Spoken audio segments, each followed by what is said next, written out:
How to do great work. If you collected lists of techniques for doing great work in a lot of different fields, what would the intersection look like? I decided to find out. The following recipe assumes you're very ambitious. The first step is to decide what to work on. The work you choose needs to have three qualities. Number one, it has to be something you have a natural aptitude for. Number two, you have to have a deep interest in it. And number three, it offers the scope to do great work. In practice, you don't have to worry much about the third criteria. All you need to do is find something you have an aptitude for and a great interest in. And right away, we get to one of Paul's first footnotes. He says, doing great work means doing something important so well that you expand people's ideas of what's possible. But there's no threshold for importance. That's something he's going to repeat many times in different ways throughout the essay. So just keep that idea in mind. There's no threshold for importance. It's a matter of degree, and it's often hard to judge at the time anyway. So I'd rather people focus on developing their interests rather than worrying about whether they're important or not. Just try to do something amazing and leave it to the future generations to say if you succeeded. Back to the top of the essay, he left off, he says, all you need to do is find something you have an aptitude for and a great interest in. That sounds straightforward, but it is often quite difficult. When you're young, you don't know what you're good at. And some kinds of work that you end up doing may not even exist yet. It's funny because that's the same advice I went and talked at career day at my daughter's school when she was in fourth grade. And I don't think the teachers liked it very much because I started the conversation with, don't worry about what your parents or your teachers think. Just find out what you're naturally interested in and become a learning machine. And so in my own way, I told a bunch of 9-year-olds that because I was like, listen, when I was your age, there was no such thing as podcasting. It didn't even exist. Back to what Paul said. The way to figure out what to work on is by working. If you're not sure what to work on, guess, but pick something and get going. You'll probably guess wrong some of the time, but that is fine. And this is an idea that you and I have talked about multiple times. You see it in these biographies over and over again. The act of finding your life's work for an entrepreneur usually requires that you're going to have to start more than one business. I'd have to go back through the episodes to see if I could even find somebody that got it right the first time. Maybe I think the closest example of this might be Mark Zuckerberg. Back to this. It's good to know about multiple things. Some of the biggest discoveries come from noticing connections between different fields. Develop a habit of working on your own projects. Do not let work mean something that other people tell you to do. And that is such an important sentence. Don't let work mean something other people tell you to do. That is the lived experience of most people, alive and dead. In fact, Paul has another essay called How to Do What You Love, where he says only a few hundred thousand, in his guess, a few 100,000 people ever actually figure this out. I'm going to just read an excerpt from that other essay real quick. He says, with such powerful forces leading us astray, it's not surprising that we find it so hard to discover what we like to work on.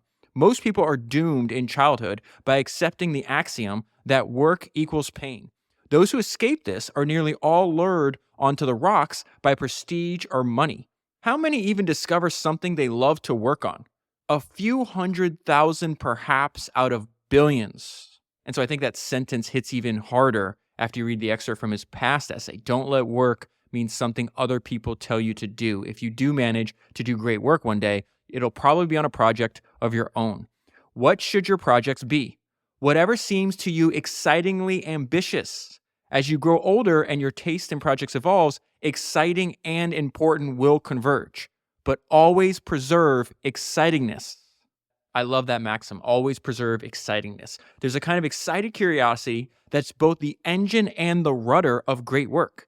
It will not only drive you, but if you let it have its way, will also show you what to work on in a small degree. This is why I wasn't expecting to do this essay as an episode. In fact, I'm reading 2 other books right now that I thought I was going to do before this. But so many people that listen to Founders sent me this essay, and then I started reading it, and this is exactly what happened. I feel like I have goosebumps right now. I get excited, and I'm like, nope. Like, it completely cleared everything off. It's like, there's nothing else. So like when people ask like, how do I pick books, or do I have like a schedule or something like that for what I'm going to work on? I just go to a bookshelf where I have tons of unread books. It's like, what am I most excited to learn about right now? And I start reading Paul's essay, and I'm like, oh, there's the answer. I'm most excited about this essay right now. And so therefore I use that. He just said it's both the engine and the rudder of great work. It will not only drive you, but if you let it have its way, it'll also show you what to work on. Back to Paul's essay. What are you excessively curious about? Curious to a degree that would bore most other people. This is what you're looking for. So again, I have another example of this. So people assume because I read a lot of books that I must have great recommendations on what to read. But time and time again, I actually recommend a book and then I'll hear back from that person like, "Oh, that was how the hell did you read that? Like that book was too boring." And this happened so many times. I'm like, "Oh my God. I didn't even understand that my threshold for quote unquote boring books is so much higher than most other people's because those books weren't boring to me. I was reading them because I had to satisfy whatever curiosity I had, right? So you just said, what are you excessively curious about? Curious to a degree that would bore most other people. That is what you're looking for. Once you found something you're excessively interested in, I'm a few paragraphs into the essay. Like he's telling you, he's like, follow your interest. What Charlie Munger says, follow your natural drift. What are you interested in? Go do that. Once you found something you're excessively interested in, the next step is to learn enough about it to get you to one of the frontiers of knowledge. And then once you're at a frontier of knowledge in whatever field that you're excessively interested in, that's where you're going to start to learn and you're actually going to start to see, you'll learn enough so you can actually see gaps. And so this is his point. Many discoveries have come from asking questions about things that everyone else took for granted. If the answer seems strange to you, right? So you're working in something that you're excessively interested in, you're doing the work necessary. Because again, he said, essay is not for you if you're not ambitious. If you're just trying to like skate through life, there's no point in reading it. But he's assuming, okay, you're following, you're excessively interested, you want to do great work, which then means you'll do enough work to get to the frontier of knowledge. And then once you get there, you'll notice the gaps and you'll be like, oh, wait, other people are taking this for granted. If the answer seems strange to you, so much the better. Great work often has a tincture of strangeness. And then he has advice on what to do next. Boldly chase outlier ideas, even if other people are not interested in them. In fact, especially if they aren't. If you're excited about some possibility that everyone else ignores, and you have enough expertise to say precisely what they're all overlooking, that's as good of a bet as you will find. And then this next paragraph, this last sentence in this next paragraph, which I'll get to in 1 second, is exactly why, Paul Graham's essays, all of them, are worth reading and rereading. And you've seen this through my own actions. Go back to 275, 276, 277. It's been like 3 weeks reading and rereading all of his essays. And like I've read them a bunch for years. And you do this because he's able to compare ideas, and in this case, he's focused on great work in different fields: entrepreneurship, arts, mathematics, whatever it is. So he says 4 steps. Number 1, choose a field. Number 2, learn enough to get to the frontier. Number 3, notice the gaps. Number 4, explore promising gaps. And this is the punchline of the paragraph, which I absolutely love. This is how practically everyone who's done great work has done it, from painters to physicists. Step 2 and 4 will require hard work. I'll pause there. There's a good thing that Paul has another great essay called How to Work Hard. So I will leave that link down below if you haven't read it. I'd obviously read this essay first and then follow all the links for his other essays. But how to work hard, I think should be in the footnote of this essay.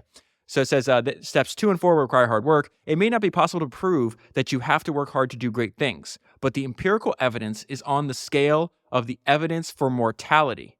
So it's like a sure bet, is what he's telling us. That is why it's essential to work on something you're deeply interested in. Interest will drive you to work harder than mere diligence ever could.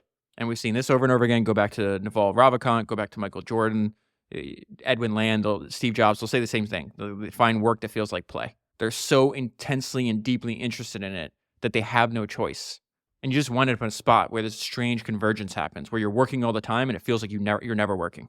And then he brings up the fact that you can't learn this without doing it. Let's talk a little bit more about the complicated business of figuring out what to work on. The main reason it's hard is that you can't tell what most kinds of work are like except by doing them. You may have to work at something for years before you know how much you like it or how good you are at it. And in the meantime, you're not doing, and thus not learning about, most other kinds of work. And I love just sitting there reading and rereading that paragraph, because this whole point, it's like, listen, we're going to try to do great work. We're going to try to find out life's work. You can't expect this to be easy, because if it was easy, billions and billions of people in the past and currently wouldn't have failed to do it. And he hits at one of the most important parts, because you don't know what it's like until you start doing it. And that means you might be working at something for several years before you know how much you like it or how good you are at it. And in the meantime, you're not learning or doing other kinds of work. So you could go down a path, and multiple paths even, that are just a dead end all the way until you're in the grave. And I think this is why I think the essay is so important, that I would dedicate an entire essay to it, to like really stop and think and read and reread, because this is not easy. And we only get one shot at life.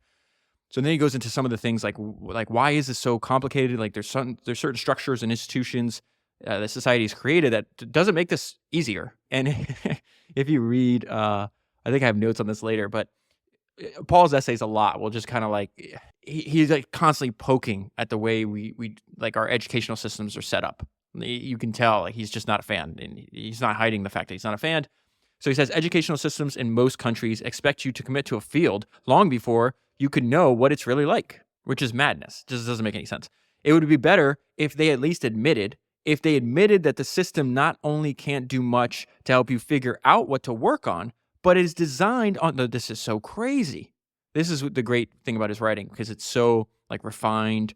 Like he talks about his editing process all the time. I think he spent like half a year writing this essay, if I'm not mistaken. And so these ideas just get right into your brain. But listen to this. This is madness. But it is designed on the assumption that you'll somehow magically guess as a teenager. If I go back and think what I was like as a teenager, and if you do the same, like how many ideas did you believe are true and that you thought were valuable when you were a teenager that you still believe? I was thinking about this earlier. I was like, maybe one, that reading books is probably a good use of my time, right? And reading the right books is probably a good use of my time. The idea is like, hey, we're going to pick what we're going to do and we're going to figure it out and we're not even figure it out, guess. To magically guess is a great way to put it as a teenager. And then this is what I was alerting to, like why spend so much time thinking about, like don't glaze over this essay, read it, think about it. They don't tell you, but I will. When it comes to figuring out what to work on, you're on your own.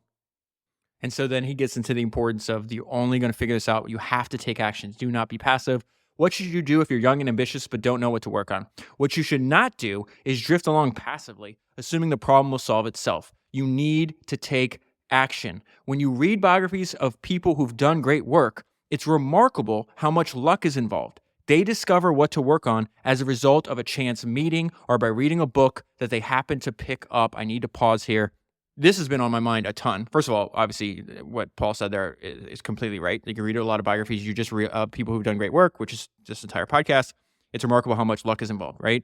Just look at the last few weeks. We don't have to go into the last 7 years, right? How is it possible that both James Cameron and Christopher Nolan both watched the movie 2001: A Space Odyssey when they were kids and both arrived at the same conclusion that I can do that I can make movies? Maybe even the best example recently, you got to go back and listen to the Mark Twain episode. I think it's like episode 312 or something. I listened to the whole thing because it's about his young life. It's really about this essay. Like he's a young, ambitious person, doesn't know what to work on. He literally turns from Samuel Clemens to Mark Twain. Towards the end of the episode, in fact, I'll tell you, I think it's like 50-minute mark because I have the transcript in front of me. I'm going to read from this. Like the series of events that had to happen for Mark Twain to finally find his path. Listen to the whole episode, but this is, in case you haven't heard it, I'm just going to give you this like 2 paragraphs, right? This is me reading from transcript from the Mark Twain episode. And so I say, let's look back at what is taking place. First, he thinks he's going to be a cocaine dealer. He travels down the river, stumbles upon the best job that he thought he would have forever, which is the Mississippi Riverboat steamboat pilot, which is kind of crazy that Mark Twain wasn't planning on being a writer and a lecturer. It's like, no, the best job ever is the steamboat captains or steamboat pilots. Then something completely out of his control, the Civil War, comes and causes him to flee, to go out west and have all these series of adventures. He turns from Sam Clemens into Mark Twain along the way. He meets a bunch of people along the way that give him fantastic advice and change the trajectory of his life. He experiences unbelievable highs and then at the very bottom, unbelievable lows where he literally has a gun to his head. He is contemplating suicide. Then right after that, he does something smart, puts down the pistol, picks up the pen, right? He finds the opportunity of his life, writes what he thinks is just a silly story. That story goes viral. That story then creates all these other fans and people that love Twain and want to help him. He turns that into a trip to Hawaii. He meets another one of his fans who happens to be a very influential diplomat who leads him to the greatest journalistic scoop he has of all time. That scoop leads him to his lecture career, which further enhances his public profile, which then leads him to this 23-week trip in Europe, which in turn is going to lead to the source material for his first great book, the first publishing success that he ever has, which then in turn changes his life forever. That example from Mark Twain is a microcosm of exactly what Paul Graham is talking about here. What you should do if you're young and ambitious but don't know what to work on. Mark Twain was young and ambitious. He had no idea what to work on. He put pen to paper. He took action is another way to think about that, right? When you read biographies of people who've done great work, it's remarkable how much luck is involved. They discover what to work on as a result of a chance meeting or by reading a book that they happen to pick up. At the end of that paragraph, Paul has a fantastic footnote. There are many reasons curious people are more likely to do great work, but one of the most subtle is that by casting a wide net, they're more likely to find the right thing to work on in the first place. Okay, so back up top. When in doubt, optimize for interestingness. Fields change as you learn more about them. A field should become increasingly interesting as you learn more about it. If it doesn't, it's probably not for you. Do not worry if you're interested in different things than other people. The stranger your tastes are in interestingness, the better. Strange tastes often are strong ones, and a strong taste for work means you'll be productive, and you'll be more likely to find new things if you're looking where few others have looked before. One sign that you're suited for some kind of work is when you like even the parts that other people find tedious or frightening. So that's another, he's reintroducing that idea, right? Find work that feels like play. If you're interesting, the work will pull you in. Fields are not people. You do not owe them any loyalty. If in the course of working on one thing you discover another that's more exciting, do not be afraid to switch. If you're making something for people, make sure it's something they actually want. The best way to do this is to make something you yourself want. Write the story you want to read. Build the tool that you want to use. This should follow from the excitingness rule. So what is he saying there? Make what you are most excited about. That's the main message of what he's trying to teach us. He also has this, I think I talked about this before, but in other essays, he couldn't figure out, like he would notice a pattern when he's doing like office hours with founders at Y Combinator, that the ones that were kind of lost or like kind of not doing well, they weren't even using their own product. They were building a product that they thought other people might want or trying to solve a problem that they didn't really understand. And that's a big problem. If you don't love your own product, if you're not using your own product, there's nothing like to orient yourself around. So it's like, why don't you just write the story that you want to read? Build a tool that you want to use. I mentioned this case explicitly because so many people get it wrong. Instead of making what they want, they try to make what some imaginary, more sophisticated audience wants. And once you go down that route, you're lost. So I kind of just ran over the point that he was making there. There are a lot of forces that will lead you astray when you're trying to figure out what to work on. Pretentiousness, fashion, fear, money, politics, other people's interests. In other words, like distractions that get you off your true, authentic path. But if you stick to what you find genuinely interesting, you'll be proof against all of them. If you're interested, you're not astray. And so when I read that the first time, I said that may be my favorite paragraph so far. And really, because that line, if you stick to what you find genuinely interesting, you'll be proof against all of them. If you're interested, you're not astray.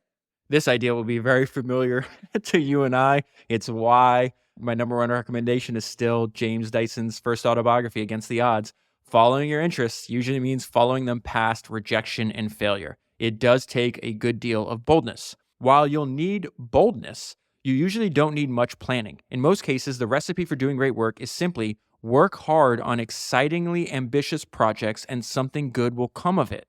The trouble with planning is that it only works for achievements you can describe in advance. You can win a gold medal or get rich by deciding as a child and then tenaciously pursuing that goal. But you can't discover natural selection that way.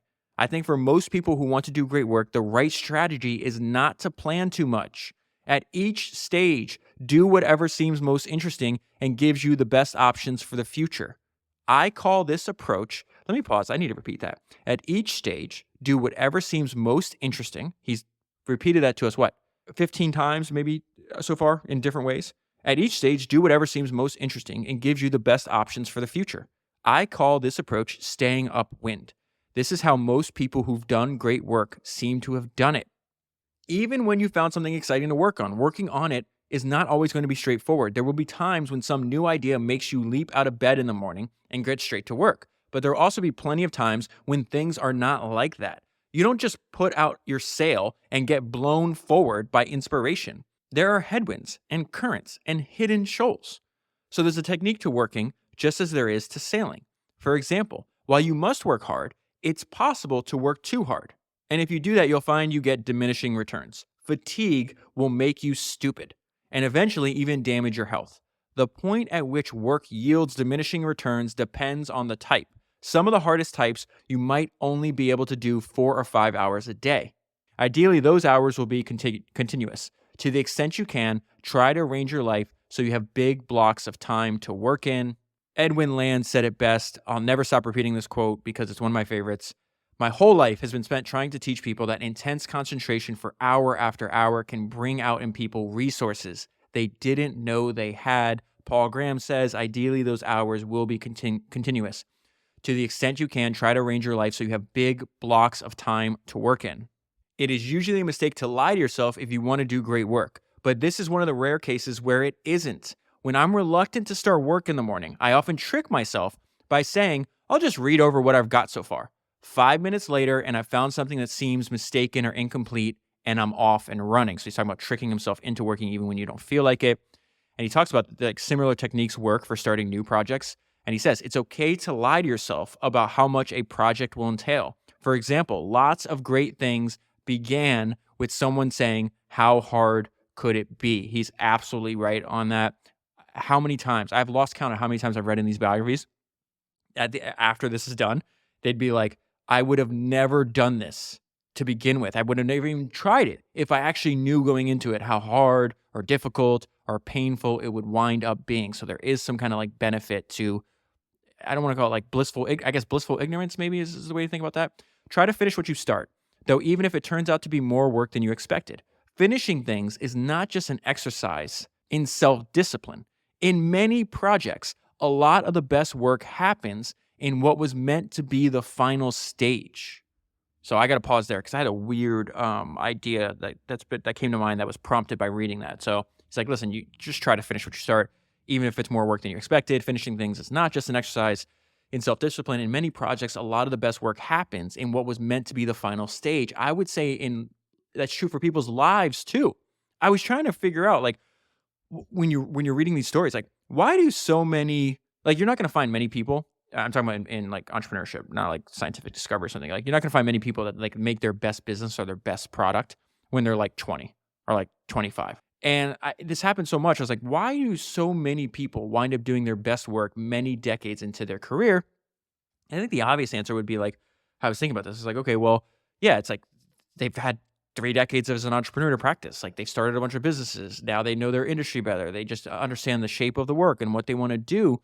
And I think that is true. But one thing that I just can't let go of is, I think a key to doing truly great work is building a business that's authentic to you, to your true self. And what I realized is like, oh, yes, they have more experience, but they know themselves better. This process of self-discovery, of like really figuring out, okay, who am I truly? Not am I imitating what's around me? Like, who am I truly? What are my true interests? And like, what do I actually want to do with my life?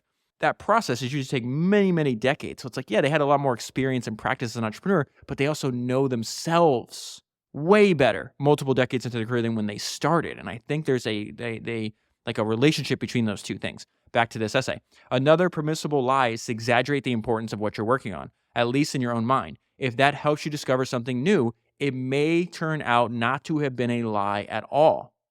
That is a fascinating idea, that it might be a good idea to lie to yourself.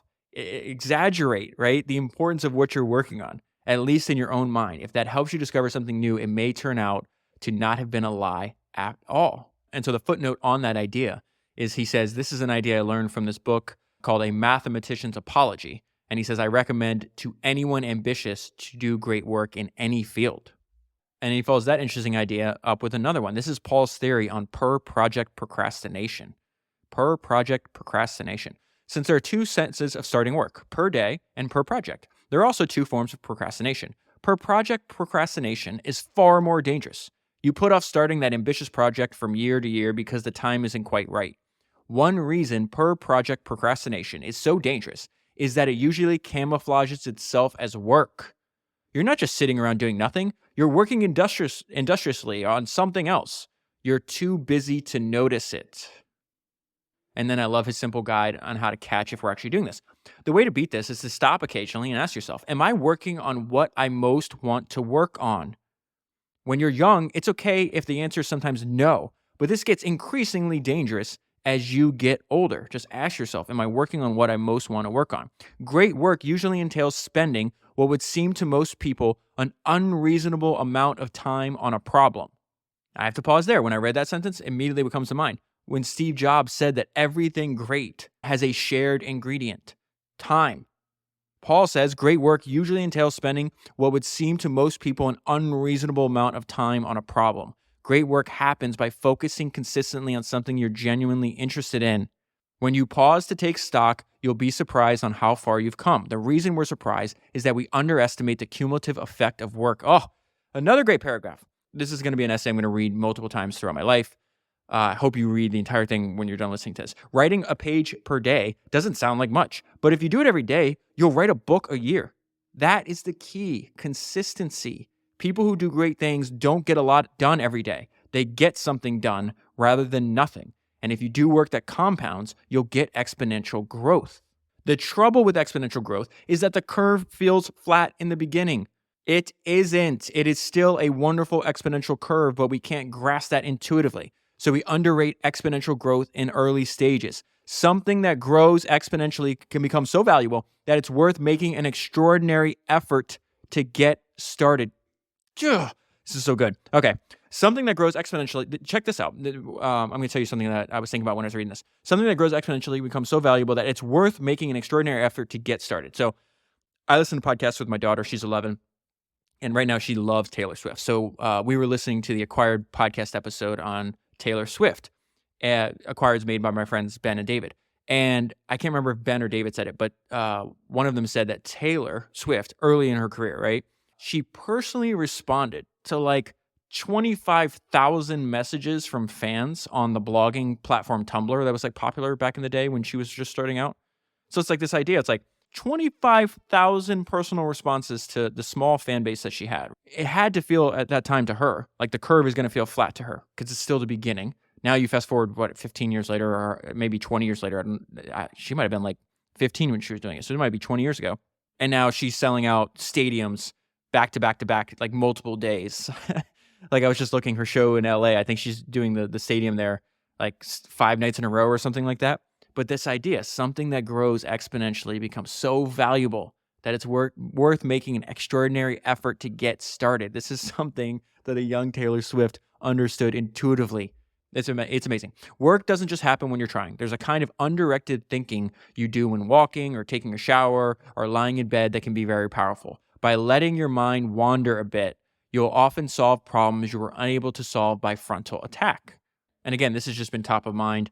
I've heard this a bunch, but like I've been thinking about like Christopher Nolan and David Ogilvy, just because they've both been top of mind because I've made episodes about them both recently. It sounds like them. If you read about them, like they think like this. They use this. You have to be working hard in a normal way to benefit from this phenomenon, though. You can't just walk around daydreaming. The daydreaming has to be interleaved with deliberate work that feeds its questions. They would tell you that you need to give your mind time to think, time to wander, I think is the term that Paul's about to use here, which is fantastic. When you let your mind wander, it wanders to whatever you care about most at that moment. So avoid the kind of distraction that pushes your work out of the top spot, or you'll waste this valuable type of thinking on the distraction instead. There is one exception to this. Do not avoid love. Consciously cultivate your taste in the work done in your field. Until you know which is best and what makes it so, you don't know what you're aiming for. And then on the very extreme end, taste is actually a moat. And that is what you're aiming for. Because if you don't try to be the best, you won't even be good. So I need to back that up. I'm going to read that together because I interrupted this. He's going to tell us, like, you must aim to be the best. Consciously cultivate your taste in the work done in your field. Until you know which is the best and what makes it so, you don't know what you're aiming for. And that is what you're aiming for. Because if you don't try to be the best, you won't even be good. This observation has been made by so many people in so many different fields that it might be worth thinking about why it is true. Don't try to work in a distinctive style. Just try to do the best job you can. And if you do, you won't be able to help doing it in a distinctive way. Style is doing things in a distinctive way without trying to. Trying to is affectation. So let's define affectation because he's going to use this word a couple times. It is behavior, speech, or writing that is artificial and designed to impress, which is the opposite of what really he's saying. He's like, follow your natural drift, let what you're most interested in be your guide. And now he's saying some people do this and they're like putting on a show for other people. And none of this is going to work if it's inauthentic to you. You adopt an impressive but fake persona. And while you're pleased with the impressiveness, the fakeness is what shows in the work. And I think all these ideas feed on each other. Follow your natural interest, it's authentic to you, and therefore the work pulls you into it, and then you do it for a long time. So you get better at it as a byproduct. All these things work very well together. So again, you adopt an oppressive but fake persona, and while you're pleased with the impressiveness, the fakeness is what shows in the work. If you succeed at an ambitious project, you're not a nobody. You're the person who did it. So just do the work, and your identity will take care of itself. And so as like a negative rule, you could say, hey, avoid being fake, whatever the case is. But he's like, well, how do you actually express this idea positively? How would you say what to be instead of what not to be? And he says the best answer is earnest. And so we're going to define earnest, resulting from or showing sincere and intense conviction. I love that definition, intense conviction. The core of being earnest is being intellectually honest. You're trying to see more truth than others have seen so far. The key to doing great work. And how can you have a sharp eye for truth if you're intellectually dishonest? Another subtle component of earnestness is informality. It means focusing on what matters instead of what doesn't. What formality and affectation have in common is that as well as doing the work, you're trying to seem a certain way as you're doing it. That's one reason nerds have an advantage in doing great work. They expend little effort on seeming anything. Nerds have a kind of innocent boldness. This is hilarious. Nerds have a kind of innocent boldness. That's exactly what you need in doing great work. It is not learned. Be the one who puts things out there rather than the one who sits back and offers sophisticated sounding criticisms of them. It's easy to criticize, is true in the most literal sense, and the route to great work is never easy. And another thing, like, who cares what the critics say? The loudest boos always come from the cheapest seats. There's a theme that runs through a lot of the great founders, and it's the fact that they believe that their opinion on what they're working on, their opinion is greater than every other person's opinion around them regarding what they're working on. And they're too busy building their empires and making great products and creating a fortune for themselves and their family to stick their head up and start talking shit about what other people are doing. Paul's other essay, Life is Short, which I think you can read in like 5 or 10 minutes, it perfectly pairs with this essay because you'll realize outside of taking care of your health, working on your mission, or being with your tribe, nothing else matters. Stop wasting your time. Focus on what you want to do. It's so hard. The route to great work is never easy. I doubt it would be possible to do great work without being earnest. Another sign of people that can do great work, they're willing to redo things. You may have to throw things away and redo them. You have to be willing to. When there's something you need to redo, status quo bias and laziness will combine to keep you in denial about it. Have the confidence to cut. Do not keep something that doesn't fit just because you're proud of it or because it costs you a lot of effort. In some kinds of work, it's good to strip whatever you're doing to its essence. The result will be more concentrated. You'll understand it better. I don't even know why, but when I got to this section, I was thinking about this story I read in one of the biographies of Steve Jobs. They had spent so much time on this concept for the Apple stores. This is before it was like open to the public. And I forgot who the person was, but the guy helping Steve on this, they were working on this, for maybe, I don't know, like a year or more than that. And they had built like this prototype of an Apple store in like this warehouse somewhere. And Steve like picks him up to go like take a look at it. And the guy had realized the day before, he's like, oh my God, we have this set up the incorrect way. Like we should have it set up by like what the devices do or whatever the case was. The important part was Steve's reaction. So the guy was like, shit, we put all this time and effort into it. We need to like destroy everything we did and start over because this other way is a better idea. And Steve flipped his lid, started getting upset, like yelling. Then he gets silent, right? Because he has cancer. He's like very sick when this is happening. And he's just like, I don't know if I have the energy to do this like from scratch again. And so then it's like complete quiet. They're riding in the car in complete silence. They get to the prototype where all the rest of the people, the other employees at Apple, are waiting for them. And then Steve quietly says, he's right. Do what he says. Start from scratch. We're doing it all over again. You have to throw things away and redo them. You have to be willing to. Another sign of somebody that's doing great work, it looks easy. They make it look easy. Some of the best work will seem like it took comparatively little effort because it was, in a sense, already there. It didn't have to be built, just seen. It's a very good sign when it's hard to say whether you're creating something or discovering it. When you're doing work that could be seen as either creation or discovery, err on the side of discovery. Try thinking of yourself as a mere conduit to which the ideas take their natural shape. Strangely enough, one exception is the problem of choosing a problem to work on. This is usually seen as a search, but in the best case, it's more like creating something. In the best case, you create the field in the process of exploring it. And I love what he says here next because I feel the same way. I never like the term creative process. It seems misleading. Originality isn't a process, but a habit of mind. Original thinkers throw off new ideas about whatever they focus on. And then he ties that idea to the idea he said earlier. It's like, don't sit there passively, man. You got to work. Like, you're going to learn what field you should be working on and how to do great work by doing it. You're much more likely to have original ideas when you're working on something. Original ideas don't come from trying to have original ideas. They come from trying to build or understand something slightly too difficult. You'll have more new ideas if you explore lots of different topics. Do not divide your attention evenly between many topics, though. It sounds almost like a contradiction, but it's not, because he's going to explain that. You'll have more new ideas, right, if you explore a lot of different topics. But do not divide your attention evenly between many topics, though, or you'll spread yourself too thin. You want to distribute it according to something more like a power law. Oh my goodness. All this, like, I love how he ties everything together. Be professionally curious about a few topics and idly curious about many more. Curiosity and originality are closely related.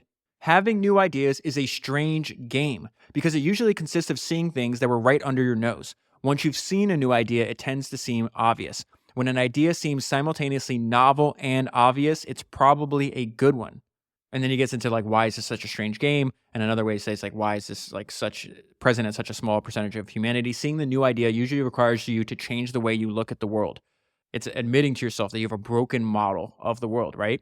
Broken models of the world leave a trail of clues where they bash against reality. Most people do not want to see these clues.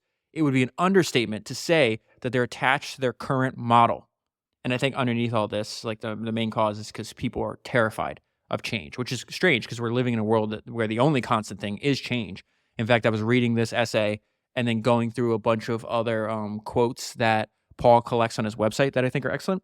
And there's a line that came to mind when I got to this section. I said, change breaks the brittle. Back to the essay. The other thing you need is a willingness to break rules. If you want to fix your model of the world, it helps to be the sort of person who's comfortable breaking rules. Few understand the degree of rule breaking required because new ideas seem much more conservative once they succeed.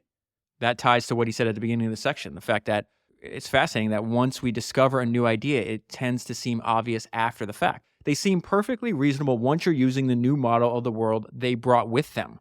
The ideas bring the models, not the other way around. That's fascinating. But they didn't at the time. It took the greater part of a century for the heliocentric model to be generally accepted, even among astronomers, because it felt so wrong. If you think about it, a good new idea has to seem bad to most people, or someone would have already explored it. Back to breaking rules. There are two ways to be comfortable breaking rules: to enjoy breaking them, or to be indifferent to them. I call these two cases being aggressively and passively independent minded. The aggressively independent minded are the naughty ones. Rules don't merely fail to stop them. Breaking rules gives these people additional energy. For this sort of person, delight at the sheer audacity of a project sometimes supplies them enough activation energy to get it started. The other way to break rules is to not care about them, or perhaps not even know they exist. This is why novices and outsiders often make new discoveries. Their ignorance of a field's assumptions, or a field's rules, right, acts as a source of temporary, passive, independent mindedness. And so it goes back to his original point that deciding what to work on is so important, that a lot of people are getting distracted because they like working on fashionable problems. So Paul Graham puts this in an even better way. Like, the actual value is going to accrue to things that are not top of mind. He says unfashionable problems are undervalued. Working on an unfashionable problem can be very pleasing. There's no hype or hurry. Opportunists and critics are both occupied elsewhere. And that's not the same as, like, doing the opposite of what everybody else wants to do, right? It's the most common type of overlooked problem is not explicitly unfashionable in the sense of being out of fashion. It just doesn't seem to matter as much as it actually does. And the only way to find this is you follow your natural interest. Again, everything ties together. How do you find these? By being self-indulgent, by letting your curiosity have its way and tuning out, at least temporarily, the little voice in your head that says you should only be working on important problems. And so it's important to note that the word important in that sentence has quotation marks. It's just like really, it's the opinion of other people, right? By being self-indulgent, by letting your curiosity have its way and tuning out that little voice in your head that says you should only be working on quote unquote important problems. And so I want to pause there because I think this is so important. So in addition to reading this essay, I saw that Paul's wife and his partner on Y Combinator, Jessica, said that she's going to reread every year. I think she said every year she wants to reread this essay, How to Do Great Work. And she also rereads Paul's essay, Life is Short, every year. And so when you read them back to back, you realize, oh, wow, that's like really good. They go well together. And what was fascinating is there is this line in the Life is Short episode or essay where he says the things that matter aren't necessarily the ones people would call quote unquote important. He uses important in quotation marks again. So this ability to literally like not care, to live an authentic life, ask yourself, am I following my own interest? Is this what I want to work on? And if the answer is yes, everybody else's opinion is irrelevant. And I think as you get older and you actually know yourself, that becomes like easier to do. But it's obviously something that is not common, right? The ability to do it is not common because it comes up in these essays over and over again. So much so that Paul has to explicitly tell the reader, give advice, hey, that even if you hear that in like the back of your mind, that's fine. Like, shut it up. Because it's taking you off the path that you're meant to be off. That little voice in your head that says you should only be working on quote unquote important problems. Ignore it. Why? Because most people that work on important problems and do great work, those problems were not seen as important to the external world at the time they started working on them. And you only know that if you go back and you study the creation of all these new industries and read all these other biographies. It pops up over and over again. The example I use over and over again is the fact that Henry Ford is sitting in Detroit in 1900 working on an internal combustion engine in his fucking kitchen. And everybody around him saying, what are you doing? You're wasting time. Cars are obviously going to be electric or they're going to be steam powered. His boss tells him, because he's working at the electric company as an engineer, if you keep up your experimentations with your internal combustion engine, you either have to choose between the engine or your job. And Henry Ford's like, cool, I'm choosing the engine. He followed his natural interest when the entire outside world was telling him, this isn't important enough, this little stupid thing that you're doing. Focus on the big thing. Obviously, electricity is the biggest invention. Obviously, all the cars are going to be electric. Fast forward 19 years from when they're having that conversation, Henry Ford owns 100% of the Ford Motor Company, has created and manufactured a car that made over 15 million people's lives better. After the 15th million Model T rolled off the assembly line, did that guy's opinion about what Henry Ford should be doing matter? No, it didn't matter at number 15, and it didn't matter when he said it. And Paul describes this perfectly. He says, try asking yourself, if you were going to take a break from quote unquote serious work to work on something just because it would be really interesting, what would you do? The answer is probably more important than it seems. What might seem to be merely the initial step, deciding what to work on, is in a sense the key to the whole game. I don't even know how far we are into this essay, but I think it's obvious why so many people that listen to this podcast sent this to me. This is perfect. Few grasp this. The fact that picking what to work on is the key to the whole game, right? Few grasp this. People think big ideas are the answers, but often the real insight was in the question. Sometimes you carry a question for a long time. Great work often comes from returning to a question you first noticed years before and you could not stop thinking about. It is a great thing to be rich in unanswered questions. And a way to know that if you have a good unanswered question, he says the best questions grow in the answering. You'll notice a thread and then try pulling on it, and it just gets longer and longer. So don't require a question to be obviously big before you try answering it. It goes back to the Henry Ford just messing around following his own interests in his kitchen, right? You can rarely predict that. It's hard enough to even notice the thread, let alone to predict how much it will unravel if you pull on it. It is just better to be promiscuously curious, to put a little bit on a lot of threads and see what happens. Big things start small. The initial versions of big things were often just experiments or side projects or talks, which then grew into something bigger. So start lots of small things. Being prolific is underrated. The more different things you try, the greater the chance of discovering something new. Understand, though, that trying lots of things will mean trying lots of things that do not work. You cannot have a lot of good ideas without also having a lot of bad ones. And so I love the fact that Paul says being prolific is underrated. A few days before I read this, my friend Anil, who's the founder of Meter, he actually sent me his post. He, on his personal website, Anil collects examples, like historical examples of people that he calls outlandishly prolific. I'll leave the link down below in case you want to look at the list. It's fantastic. Err on the side of starting, which is easier when starting means starting small. Those two ideas fit together like two puzzle pieces. So err on the side of starting, and then it's easier to start when it means starting small. How do you get from starting small to doing something great? By making successive versions. Great things are almost always made in successive versions. You start with something small and evolve it, and the final version is both cleverer and more ambitious than anything you could have planned. See what he just did there? We are deep into this essay now. And now he finds ways to take ideas that he referenced, maybe, I don't know, 5,000 words ago. This idea is like, don't spend too much time planning, get in, you'll start to learn more. And then he ties everything together. You're following your natural interest. You're having a bias to action. You're starting small. You're evolving it over time. And as a result, the final version is both clever and more ambitious than anything you could have planned. Begin by trying the simplest thing that could possibly work. Surprisingly often, it does. Do not try to cram too much new stuff into any one version. Evolve instead. And so there's a few times in the essay where he'll talk about like the difference between like what would you do if you're young or are a little bit older. I like how he describes this. Use the advantages of youth when you have them, and the advantages of age once you have those. The advantages of youth are energy, time, optimism, and freedom. The advantages of age are knowledge, efficiency, money, and power. The old also have the advantage of knowing which advantages they have. I like that line. The young often have them without realizing it. The biggest is probably time. The young have no idea how rich they are in time. The best way to turn this time to advantage is to use it in a slightly frivolous way, to learn about something you don't need to know about, just out of curiosity, or to try building something just because it would be cool, or to become freakishly good at something. So I need to repeat that because he's like, listen, I'm not going to tell you to waste your time, but listen, if you are young, you have no idea how rich you are in time. The best way to turn this time into an advantage is to use it in a slightly frivolous way, essentially saying like to experiment, to like, what are my true interests? What are the things I want to work on? How am I going to find a path that I can actually do, like would turn into me being able to do great work? And at the root core, it's like, well, just follow your curiosity, follow your interests, which again, is the main theme here, right? And so he's going to elaborate on this though, because I wanted to repeat that because then he goes into what he means.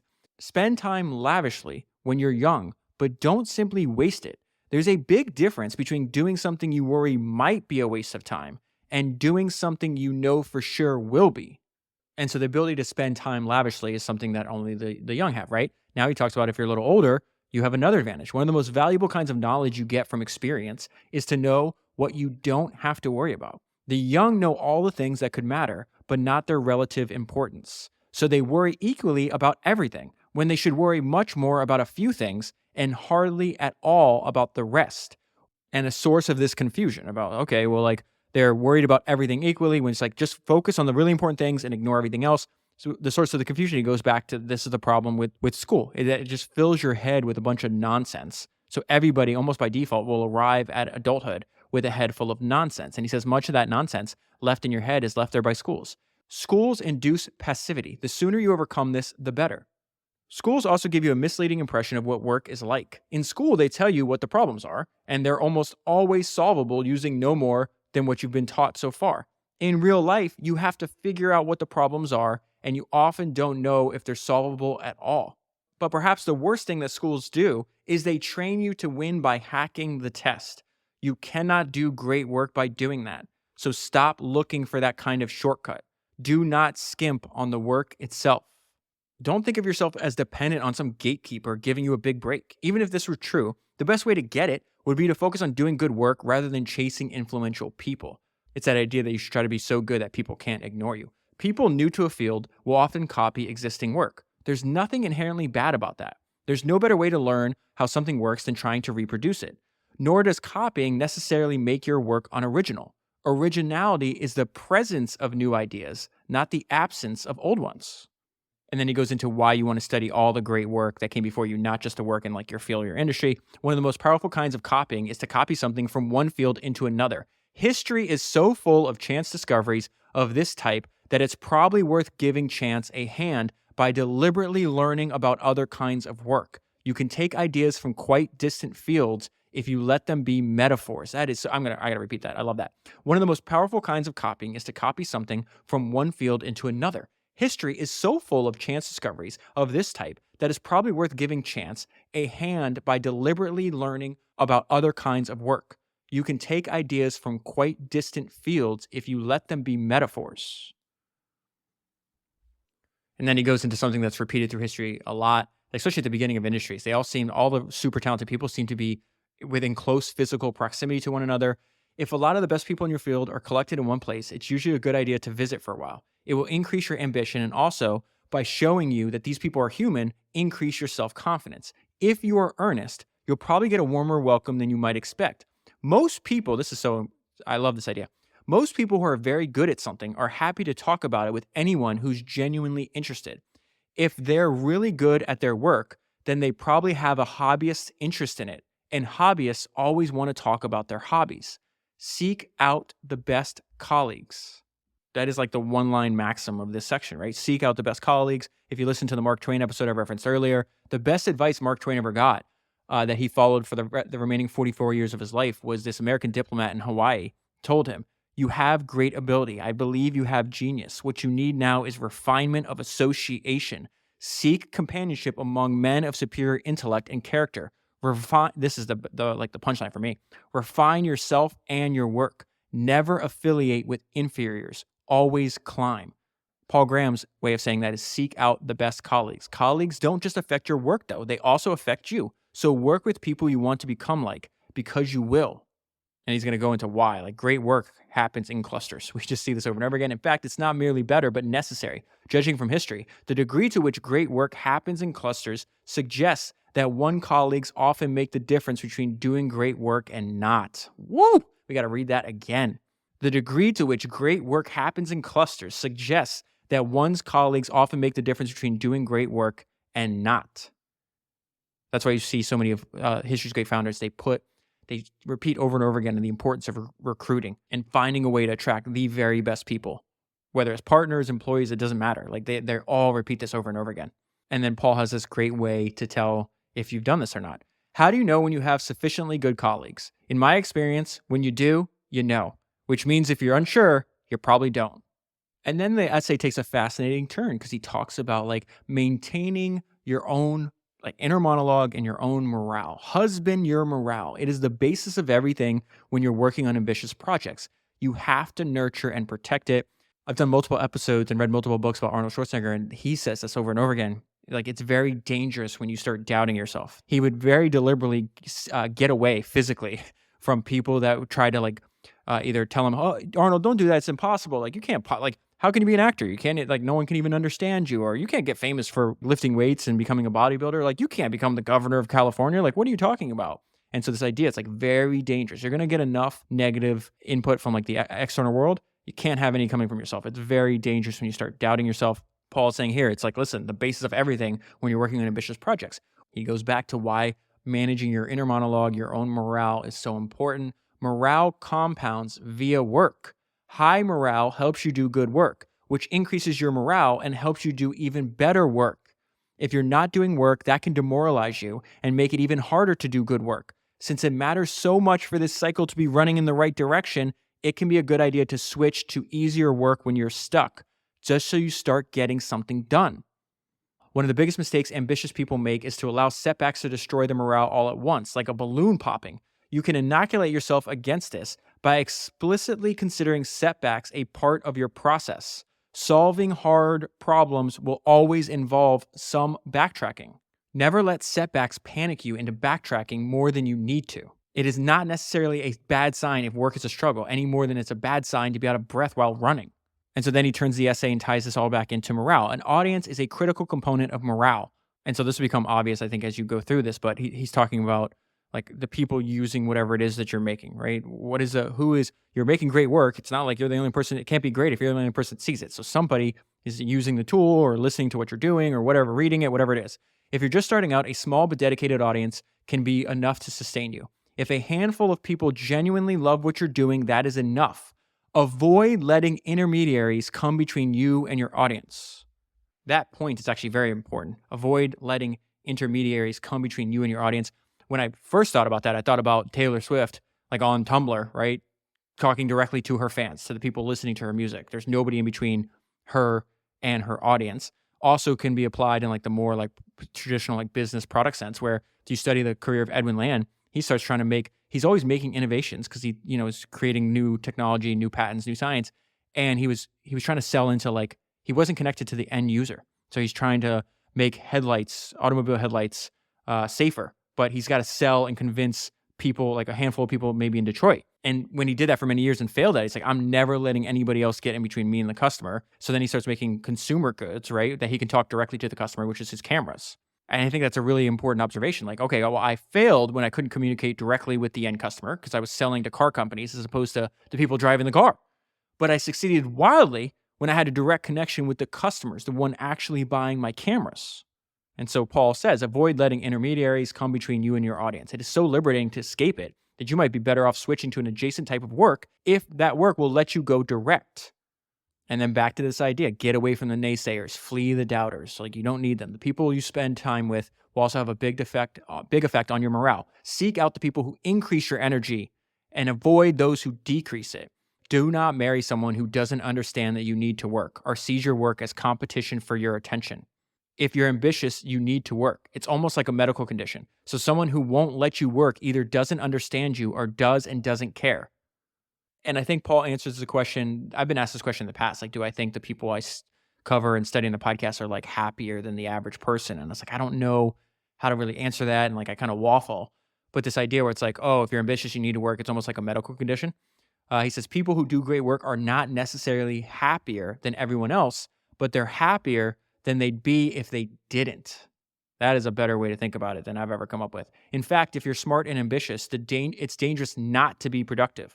People who are smart and ambitious but don't achieve much tend to become bitter.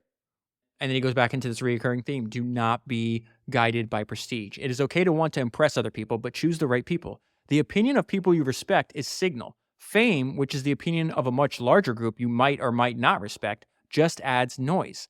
The prestige of a type of work is at best a trailing indicator. If you do anything well enough, you will make it prestigious. The question to ask about a type of work is not how much prestige it has, but how well it could be done. And this might be the best line of the entire essay. Curiosity is the best guide. Your curiosity never lies, and it knows more than you do about what's worth paying attention to. If you asked an oracle the secret to doing great work, and the oracle replied with a single word, my bet would be on curiosity. This whole process is a dance with curiosity. Believe it or not, I tried to make this essay as short as I could, but its length at least means it acts as a filter. If you made it this far, you must be interested in doing great work. And if so, you're already further along than you might realize, because the set of people willing to want to is small. The discoveries are out there, waiting to be made. Why not by you? And that is where I'll leave it.